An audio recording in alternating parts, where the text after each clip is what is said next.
مرتضی علی شاہ صاحب نے جو ہے وہ ایک سٹوری دی ہے اسی حوالے سے. انہوں نے کہا دی نیوز کو معلوم ہوا ہے کہ سابق وزیر اعظم اور جیل میں بند پی ٹی آئی کے بانی چیئرمین عمران خان سے گزشتہ سال نومبر میں ایک ایسے شخص سے طویل بات چیت کی تھی جو اب اعلیٰ حکام کے ساتھ حالیہ اہم بات چیت کا حصہ ہیں.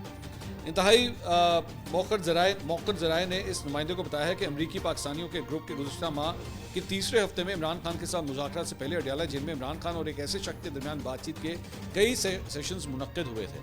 یہ شخص اب حالیہ مذاکرات اور بات چیت کا حصہ ہے. عمران خان اور طاقتور پاکستانی انتظامیہ کے درمیان تعطل کو ختم کرنے کے لیے جو کوششیں ہو رہی ہیں ان میں فوڈ اور ریل اسٹیٹ کی امریکی پاکستانی شخصیت تنویر احمد، تحریک انصاف امریکہ چیپٹر کے سینئر رہنما عاطف خان، سردار عبدالسمیع، ڈاکٹر عثمان ملک، ڈاکٹر سائرہ بلال اور ڈاکٹر محمد منیر شامل ہیں. ذرائع کے مطابق کے پی کے 3 سینئر رہنماؤں نے عمران خان کو یقین دلایا کہ لاکھوں لوگ اسلام آباد پر دھاوا بول دیں گے اور پی ٹی آئی کی شرائط پر عمران خان کو رہا کرایا جائے گا. اس وقت بشرا بیوی اس پورے منظرنامے میں شامل نہیں تھی اور ان کی شمولیت کے حوالے سے بھی کوئی فیصلہ نہیں ہوا تھا.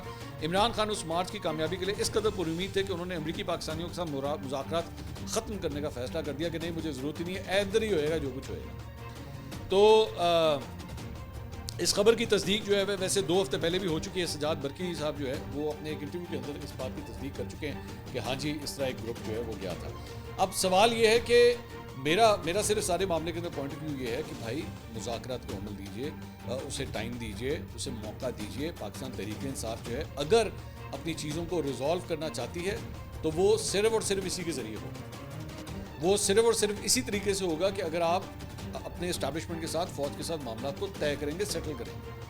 باقی یہ سارے رنگ باز ہیں، یہ میں آپ کو کھل کے بتا رہا ہوں، میں I am taking their names. یہ سارے رنگ باز ہیں، یہ اپنا سودا بیچ رہے ہیں، اپنا الو سیدھا کر رہے ہیں. میں بار بار آپ سے کہہ رہا ہوں ان سے جا کے پوچھیں ان میں سے کون کون گرین کارڈ ہولڈر ہے، ان میں سے کون کون ڈیول سٹیزنشپ کس کے پاس ہے، کون امریکہ کا سٹیزن ہے. ان سے پوچھیں انہوں نے وہاں پہ اب تک کتنی جائیدادیں بنائی ہیں. ان سے پوچھیں کہ یوٹیوب چینل سے یہ لوگ کتنے پیسے بنا چکے ہیں. Go and ask these questions, کیونکہ یہ اپنے ذاتی مفادات کی خاطر یہ سب کچھ کر رہے ہیں. یہ پی ٹی آئی کے خیر خواہ نہیں ہے.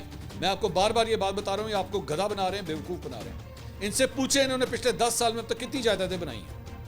عمران خان صاحب کے ساتھ جو یہ حکومت میں آئے 2018 میں، اس سے پہلے all of these guys, Shahbaz Gill, Shahzad Akbar, یہ سب کے سب، ان سے کہیں ڈکلیئر کریں 2017 میں آپ کے پاس کیا ایسٹس تھے اور آج 2025 میں آپ کے پاس کیا ایسٹس ہیں. بتائیں، ڈکلیئر کریں اس بات کو، تاکہ پتہ تو لگے نا کہ آپ پاکستان تحریک انصاف کے نام پہ کتنا پیسہ چھاپ رہے ہیں. لوگوں کو پتہ ہونا چاہیے، ان کا یہ رائٹ ہے.